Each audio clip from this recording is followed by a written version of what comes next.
بسم اللہ الرحمن الرحیم الحمدللہ والصلاة والسلام علی رسول اللہ صلی اللہ علیہ وسلم وعلی آلہ وصحبہ اجمعین وبعد۔ اللہ کے فضل و کرم سے ہم لوگ روزانہ تفسیر پڑھ رہے ہیں۔ اس سے پہلے ہماری بات چل رہی تھی سورۃ البقرہ کی آیت نمبر 40 پر 6 میں۔ آگے اللہ رب العالمین فرماتا ہے، یا بنی اسرائیل اذکروا نعمتی التی انعمت علیکم وانی فضلتکم علی العالمین واتقوا یوما لا تجزی نفس عن نفس شیئا ولا يقبل منها شفاعۃ ولا یؤخذ منها عدل ولا هم ینصرون۔ فرمایا کہ اے یعقوب کی اولاد، بنو اسرائیل منے یعقوب علیہ السلام کی اولاد، اے یعقوب کی اولاد میری اس نعمت کو یاد کرو جو میں نے تم پر انعام کی، اور میں نے تمہیں تمام جہانوں پر فضیلت دی۔ اس دن سے ڈرتے رہو جب کوئی کسی کو نفع نہیں دے گا اور نہ شفاعت قبول ہوگی اور نہ کوئی بدلہ اور فدیہ لیا جائے گا اور نہ وہ مدد کیے جائیں گے۔ اس دن سے ڈرتے رہو۔ اس آیت کریمہ میں غور فرمائیں کہ اللہ سبحانہ و تعالی نے بنو اسرائیل کو ایک بار اپنی نعمت کو پھر یاد دلایا۔ اس سے پہلے ایک آیت میں آئی تھی، اپنی نعمتیں اللہ تعالیٰ نے یاد دلایا تھا، پھر اللہ رب العالمین نے اس آیت کریمہ میں بنو اسرائیل کو اپنی نعمت یاد دلایا کہ یاد کرو اس نعمت کو جو میں نے تم پر انعام کیا ہے۔ اور کتنی بڑی بات ہے کہ اللہ سبحانہ و تعالیٰ نے کیا فرمایا، وَأَنِّي فَضَّلْتُكُمْ عَلَى الْعَالَمِينَ، میں نے بنو اسرائیل کے لوگوں، اے یعقوب کے اولاد، تم لوگوں کو عالمین پر فضیلت دیا، عالمین پر فضیلت دیا۔ تو اتنی بڑی بات ہے کہ اللہ رب العالمین نے ان کو عالمین پر فضیلت دیا تھا۔ لیکن ایک بات یاد رکھیے، کیا ابھی بھی عالمین پر فضیلت ہے ان کو؟ یہ نبی کریم صلی اللہ علیہ وسلم کے آنے سے پہلے کی بات ہے، اس امت کے آنے سے پہلے کی بات ہے۔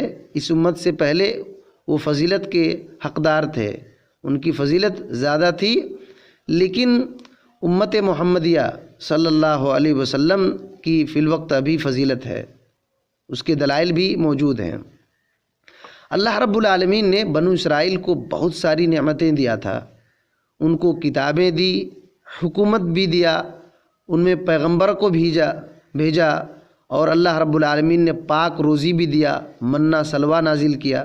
یہ بنو اسرائیل کو اللہ تعالیٰ نے نعمتیں عطا کی تھی۔ سورۃ الجاثیہ میں 16ویں آیت میں اللہ رب العالمین نے فرمایا، وَلَقَدْ آتَيْنَا بَنِي إِسْرَائِيلَ الْكِتَابَ وَالْحُكْمَ وَالنُّبُوَّةَ، ہم نے بنو اسرائیل کو کتاب عطا کیا اور حکومت دیا اور نبوت بھی دیا، وَرَزَقْنَاهُم مِّنَ الطَّيِّبَاتِ، ہم نے پاک روزی بھی دیا، وَفَضَّلْنَاهُمْ عَلَى الْعَالَمِينَ، اور ہم نے انہیں عالمین پر فضیلت دیا، عالمین پر فضیلت دیا۔ اور اللہ رب العالمین نے سورہ دخان میں 32ویں آیت میں کہا، وَلَقَدْ اخْتَرْنَاهُمْ، ہم نے ان کو اختیار کر لیا، چن لیا اور فوقیت دیا، کس پر؟ علی علم علی العالمین، کہ علم کی بنیاد پر، ایسے نہیں۔ اللہ رب العالمین نے فرمایا کہ ہم نے علم کی بنا پر انہیں جہان پر فضیلت دیا۔ اللہ رب العالمین کو اچھی طرح معلوم ہے کہ کیوں ان کو فضیلت دیا، تو یہ اتنی بڑی بات ہے۔ اور موسیٰ علیہ السلام نے بھی اپنی قوم کو یہ یاد دلایا تھا، اذ قال موسیٰ لقومہ یا قومی، یہ سورہ مائدہ کی 20ویں آیت ہے۔ حضرت موسیٰ علیہ السلام نے کہا، اے میری قوم کے لوگوں، اللہ رب العالمین کی نعمت کو یاد کرو جو اللہ تعالیٰ نے تم پر کیا ہے، اور تم میں نبیوں کو بھیجا، تم میں سے تمہارے میں نبیوں کو بھیجا، بادشاہ بنایا، اور تمہیں وہ ایسی چیز دیا جو عالمین میں سے کسی کو نہیں دیا، لوگوں میں سے کسی کو نہیں دیا۔ یہ ساری چیزیں اللہ رب العالمین نے ان کو عطا کیا، اور یہ سب فضیلت بتانے کے بعد، اپنی نعمت یاد کرانے کے بعد کیا کہا، واتقوا، ڈرو۔ ڈرو کس دن سے؟ اس دن سے ڈرو جس دن کوئی کسی کا کام نہیں دے گا، کوئی کسی کا فائدہ نہیں ہوگا، اور نہ شفاعت قبول کی جائے گی۔ کس کی شفاعت قبول نہیں کی جائے گی؟ کافروں کی۔ جیسے کہ امام ابن کثیر رحمۃ اللہ علیہ نے اپنی تفسیر میں، اس آیت کریمہ کی تفسیر میں یہ کہا ہے کہ کافر نہ شفاعت کر سکتا ہے، نہ اس کے بارے میں شفاعت قبول کی جائے گی۔ ایک کافر آدمی کسی کی شفاعت نہیں کر سکتا، اور کافر آدمی کی کوئی دوسرا آدمی شفاعت نہیں کر سکتا۔ اگر کوئی مسلمان چاہے کہ کافر کی شفاعت کروں تو ایسا ہو نہیں سکتا، اور خود کافر آدمی کسی کی شفاعت نہیں کر سکتا۔ اس کے بارے میں صاف طور پر شفاعت قبول ہی نہیں کی جائے گی، شفاعت قبول نہیں کی جائے گی۔ تو اللہ نے نعمتوں کو یاد کرانے کے بعد ڈرایا ہے اس دن سے ڈرایا ہے جس دن کوئی کسی کا کام نہیں آئے گا، اور نہ ہی اس دن کے عذاب سے بچنے کے لیے کوئی فدیہ اور بدل قبول کیا جائے۔ اگر کوئی آدمی چاہے کہ میں بچ جاؤں اور میرے کسی خاندان کے لوگوں کو دے دوں، جہنم میں ڈال دوں، قبول نہیں کرے گا اللہ رب العالمین۔ کوئی کسی کے بدلے میں عذاب نہیں لے سکتا ہے، اور نہ ہی دنیا کے خزانے اگر دے دیا جائے اللہ رب العالمین اس کو بھی قبول نہیں کرے گا۔ اچھا، اللہ رب العالمین نے امت محمدیہ کو تمام امتوں پر فضیلت بخشی ہے۔ اللہ کے نبی صلی اللہ علیہ وسلم کی ایک حدیث ہے، سنن ترمذی کے اندر یہ روایت موجود ہے، 3001 کے اندر یہ روایت ہے۔ بحز بن حکیم اپنے باپ اور وہ ان کے دادا سے روایت کرتے ہیں۔ تو اللہ کے نبی صلی اللہ علیہ وسلم نے ایک آیت کریمہ کی تلاوت کیا، کنتم خیر امۃ اخرجت للناس۔ یہ آیت سورہ آل عمران کی 110 میں موجود ہے۔ آپ صلی اللہ علیہ وسلم نے اس آیت کریمہ کی تلاوت کی، پھر کہا، کیا کہا؟ انکم تتمون 70 امۃ انتم خیرھا واکرمھا علی اللہ۔ آپ صلی اللہ علیہ وسلم نے کہا صحابہ کرام رضوان اللہ علیہم اجمعین سے کہ تم 70ویں امت ہو، تم 70ویں امت کا تتمہ ہو، تکملہ ہو۔ قیامت کے دن جو ہے کنتم انکم تتمون 70 امۃ انتم خیرھا، ان 70 امتوں میں سب سے خیر اور بہتر تم ہو، سب سے خیر اور بہتر تم ہو۔ وَأَكْرَمُهَا عَلَى اللَّهِ، اور اللہ رب العالمین کے نزدیک سب سے عزت دار ہو، مکرم ہو۔ تو یہ بہت بڑی بات ہے، ہماری فضیلت ہے، ہماری فضیلت ہے۔ لیکن ایک بات یاد رکھیے کہ جس طریقے سے بنو اسرائیل کو اللہ رب العالمین نے اتنی فضیلت دیا کہ عالمین پر فضیلت دیا، عالمین پر فضیلت دیا، لیکن یہ ان کی فضیلت کام نہیں آئی بعد میں، یہ ان کی فضیلت کام نہیں آئی۔ نبی کریم صلی اللہ علیہ وسلم پر جو لوگ ایمان نہیں لائے، یہود اور نصارہ، ان کی فضیلت یہ کام نہیں آئے گی، ان کی فضیلت یہ کام نہیں آئے گی۔ اسی وجہ سے اللہ نے ڈرایا، اسی وجہ سے اللہ نے ڈرایا۔ تو امت محمدیہ کی فضیلت تو ہے، لیکن اس امت کا آدمی اگر شرک کر دے اور بدعت پر پھنسے رہے تو پھر یہ فضیلت رہنے کے باوجود بھی کچھ کام نہیں۔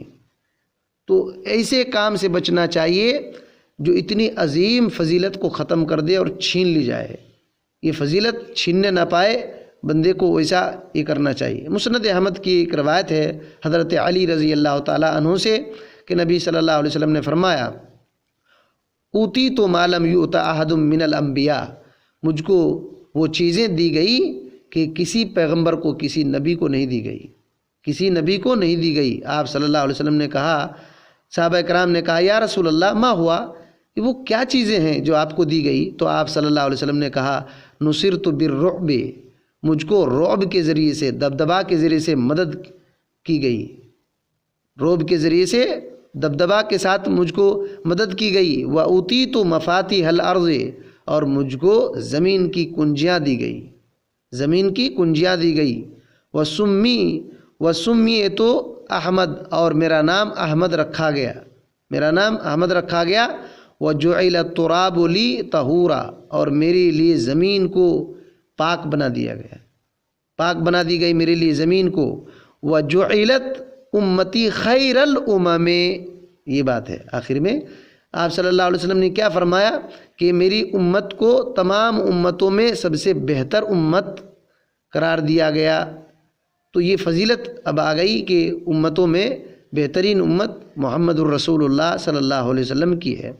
اور آپ صلی اللہ علیہ وسلم نے یہ بھی کہا، بخاری کی ایک روایت ہے 870/6 کے اندر یہ روایت موجود ہے، نحن الآخرون السابقون یوم القیامہ، کہ ہم سب سے آخر میں آنے والے ہیں، سب سے آخر میں آنے والے ہیں، لیکن قیامت کے دن سب سے آگے ہوں گے، قیامت کے دن سب سے آگے ہوں گے۔ تو یہ بات ہے کہ اللہ رب العالمین نے اس امت کو بڑی فضیلت بخشی ہے۔ اور یہاں جو بنو اسرائیل کو ڈرایا، یہ بنو اسرائیل کو تو ہے، لیکن قیامت تک کے لوگوں کے لیے عبرت اور نصیحت ہے۔ تو نعمتوں کو اللہ تعالیٰ نے بیان کرنے کے بعد عذاب سے ڈرایا ہے، تو اس کا خلاصہ اور مطلب یہ ہوا کہ دیکھیے کہ ایمان کے بغیر صرف شفاعت کا آسرا رکھنا صحیح نہیں ہے۔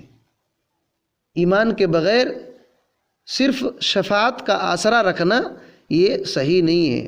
بہت سارے لوگ صرف شفاعت کو، سفارش کو پکڑ لیتے ہیں اور سمجھتے ہیں کہ وہ شفاعت کر دے گا، یہ شفاعت کر دے گا، اور عمل سے خالی ہوتے ہیں اور بدعات اور شرک پائے جاتے ہیں۔ تو ایسے لوگوں کے لیے کوئی فائدہ نہیں ہوگا، وہ آسرا رکھنا، امید رکھنا کوئی فائدہ نہیں ہوگا۔ صحیح ایمان، صحیح عقیدہ ہونا چاہیے اور اعمال درست ہونا چاہیے۔ اگر ایمان نہیں، شرک پایا گیا تو کوئی کسی کا کام وہاں نہیں دے گا۔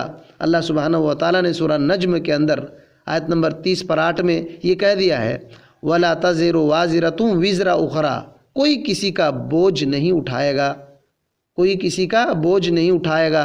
اور آپ نے کہا، اللہ تعالیٰ نے کہا، لِكُلِّ امْرِئٍ مِّنْهُمْ يَوْمَئِذٍ شَأْنٌ يُغْنِي، اس دن ہر ایک اپنے اپنے الگ الگ نفسی کے عالم میں اپنی حالت میں ہوں گے۔ اور اللہ رب العالمین نے ایک جگہ سورہ آل عمران میں یہ کہا ہے کہ ان الذین کفروا وماتوا وهم کفار، جن لوگوں نے کفر کیا اور کفر ہی کے حالت میں مر گئے، کفر ہی کے حالت میں مر گئے، فلن يقبل من احدهم ملء الارض ذهبا، کہ ان کے طرف سے زمین بھر سونا بھی قبول نہیں کیا جائے گا۔ اگر زمین بھر کر کے سونا دے تو وہ قبول نہیں کیا جائے گا، فدیہ نہیں لیا جائے گا۔ اور سورہ مائدہ میں آیت نمبر 30/6 میں اللہ تعالیٰ نے کہا، ان الذین کفروا، کہ جن لوگوں نے کفر کیا، لو ان لہم ما فی الارض جمیعا، اگر ان کے لیے زمین میں جو کچھ ہے سب ان کا ہو جائے، زمین میں جو کچھ بھی ہے سب ان کا ہو جائے، وَمِثْلَهُ مَعَهُ، اور اسی طریقے سے ہو جائے، جتنا زمین پر ہے وہ تو ہو جائے، اسی کے جیسا اور ہو جائے، اور یہ چاہیں کہ اللہ کے عذاب سے، قیامت کے دن کے عذاب سے بچنے کے لیے ان چیزوں کو دے دے۔ اللہ تعالیٰ نے کہا مَا تُقُبِّلَ مِنْهُمْ، تو ان سے یہ چیز قبول نہیں کی جائے گی، ان سے یہ چیزیں قبول نہیں کی جائے گی، وَلَهُمْ عَذَابٌ عَلِيمٌ، اور ان کے لیے دردناک عذاب ہے۔ کفر بہت خطرناک ہے۔ کفر کی حالت میں بندہ مر گیا تو اب کوئی خیر نہیں، کوئی خیر نہیں۔ ایک تو یہ ہے کہ پوری دنیا اس کی ہو نہیں سکتی ہے، ایک تو یہ ہے کہ پوری دنیا ہو نہیں سکتی ہے۔ اللہ تعالیٰ نے یہ وعید اور دھمکی کے طور پر کہا ہے کہ پوری دنیا تو ہو نہیں سکتی ہے، اگر ہو بھی گئی، پوری دنیا بھی اگر وہ مالک بن گیا پوری دنیا کا اسے، اور سونا چاندی کا کما لیا، لیکن یہ سونا چاندی قیامت کے دن اللہ کے عذاب سے نہیں بچا سکتے۔ اللہ کے عذاب سے کیا چیزیں بچا سکتی ہے؟ ایمان اور نیک اعمال، صحیح عقیدہ، صحیح عقیدے اور صحیح طریقے کے بنیاد پر کیے گئے اعمال بچا سکتے ہیں۔ اور اللہ رب العالمین کی رحمت اگر شامل حال ہوئی تو، اللہ رب العالمین کی رحمت شامل حال ہوئی تو، اور اس دن کوئی دوستی بھی کام نہیں آئے گی، کوئی دوستی بھی کام نہیں آئے گی۔ اللہ سبحانہ و تعالیٰ نے سورہ بقرہ کی آیت نمبر 250/4 میں یہ کہہ دیا ہے کہ اس دن سے پہلے عمل کر لو، اس دن سے پہلے عمل کر لو، من قبل ان یاتی یوم لا بیع فیہ ولا خلۃ ولا شفاعہ، اس دن کے آنے سے پہلے تم اعمال کر لو جس دن کوئی خرید و فروخت نہیں ہوگا، کوئی بیچنا خریدنا نہیں ہوگا، اور نہ ہی کوئی دوستی کام آئے گی اور نہ ہی شفاعت کام آئے گا، شفاعت بھی کام نہیں آئے گا۔ ہاں جو اہل ایمان ہیں اللہ تعالیٰ ان لوگوں کے لیے اللہ کے نبی صلی اللہ علیہ وسلم کو اجازت دے گا کہ شفاعت کریں تو شفاعت کریں گے۔ اللہ کے بغیر اجازت کے نہ کوئی شفاعت کر سکتا ہے اور نہ کسی کی شفاعت کی جا سکتی ہے۔ تو یہ بات ہے، اسی وجہ سے ہمیں ایسی آیتوں کو سننے کے بعد ہمیں یہ بات ذہن میں ہونی چاہیے کہ ہم کو عمل کرنا ہے، اس دن کی تیاری کرنی ہے اور شرک بدعات خرافات سے بچے رہنا ہے۔ اللہ رب العالمین سے دعا ہے کہ اللہ تعالی ہمیں ان آیتوں کو سننے کے بعد صحیح طور پر عمل توفیق دے، کفر، شرک، بدعات اور تمام ایسے راستوں سے بچا کے رکھے جس سے ہمارا ایمانی نقصان ہو اور ہماری موت صحیح دین پر، صحیح ایمان پر ہو، اس بات کی ہمیں توفیق دے۔ آمین۔ السلام علیکم ورحمۃ اللہ وبرکاتہ۔